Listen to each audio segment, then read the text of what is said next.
Alright, I want to make a quick video talking about Dark Souls builds and a few things I want to talk about when it comes to PvE. So this is not to do with PvP at all. This is purely to do with PvE, which means you're playing the game single player, you're just doing a normal playthrough, you're running around, killing bosses, all that stuff. You're not engaging in online play at all. Okay, with that out of the way, I want to talk about my opinions on PvE and some of the things that have big factors into what determines what's like a good weapon or a good build or a good spell or anything. Like these builds really determine so much about the game.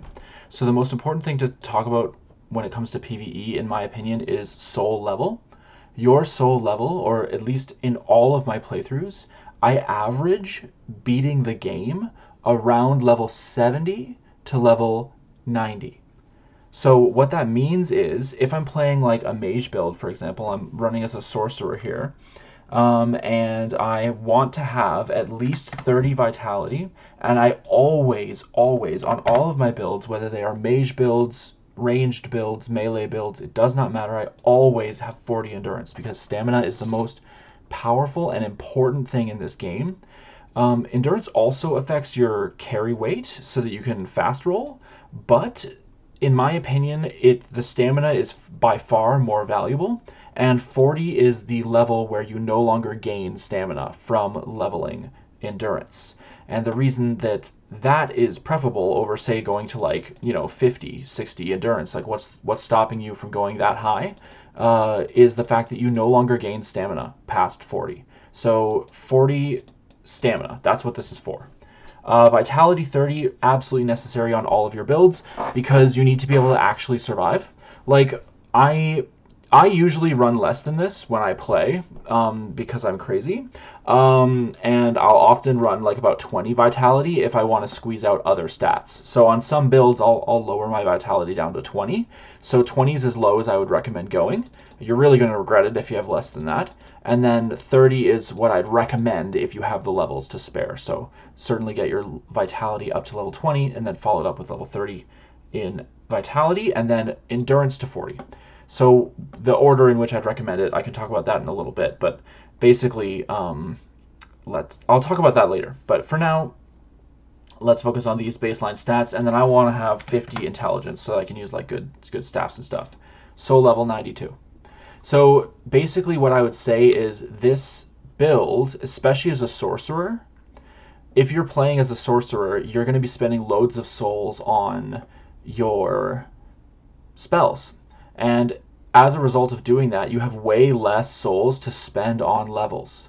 So a build like this, I would not be able to complete this build. It's too stat hungry.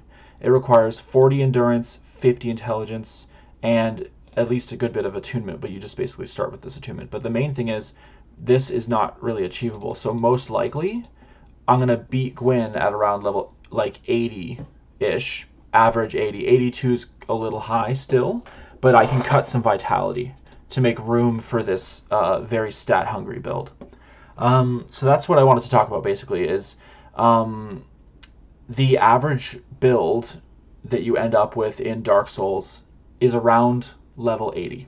So when I'm designing a build and I'm coming up with what stats to use, no matter what type of build it is, like if I just want to like completely reset and start as a warrior and I'm doing like, let's say I'm doing a strength build, right? Like I just want like literally 27 strength, two-hand the weapon, grab yourself the man serpent greatsword, which, if you watch my videos, I fucking love this weapon. It's absolutely fantastic. 521 AR. I just want to show you guys this. If you go ahead and grab the Black Knight Halberd, it literally, even with the dex, so you're leveling extra dex, 506 attack rating, 521 attack rating. So with the Black Knight Halberd, you're having to invest like an additional 18 dex into your build.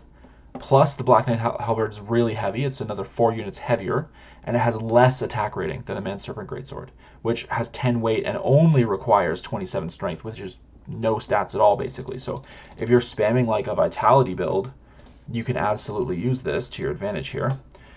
You can go ahead and say, oh, all I want is 50 vitality, 40 endurance, 27 strength. Then you just go ahead and you start as a bandit, of course. and you're looking at level 81. So you'd probably have, like, when you beat Gwyn, you'd be like this. You'd be with 49 vitality with a weapon like the Man Serpent Greatsword. So basically, when it comes to builds, the point I wanted to get across here is that a lot of the time people, when they're talking about player versus engine in Dark Souls, they go for soul level 125. So they'll do something like this. They'll literally, and they still have room. They can add some spells in here. Why don't I add Pyromancy, right? You may as well add Pyromancy because you can go all the way to level 125 or 120 even. So I could have, like, you know, Vitality, Dex, Strength, Endurance, Attunement, like all of these stats, and I have like level 120.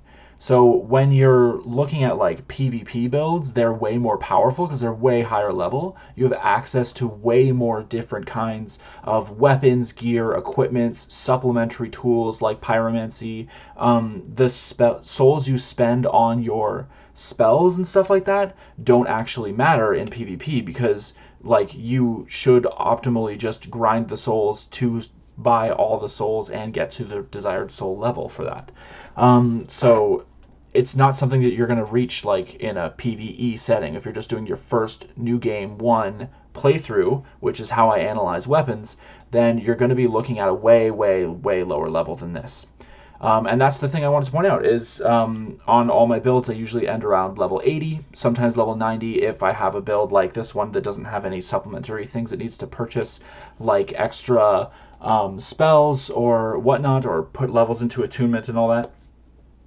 So yeah, that's my basis for analysis when it comes to builds in PvE. Is the most important takeaway is you should expect your ending level to be 80. So you can use that information to design your builds.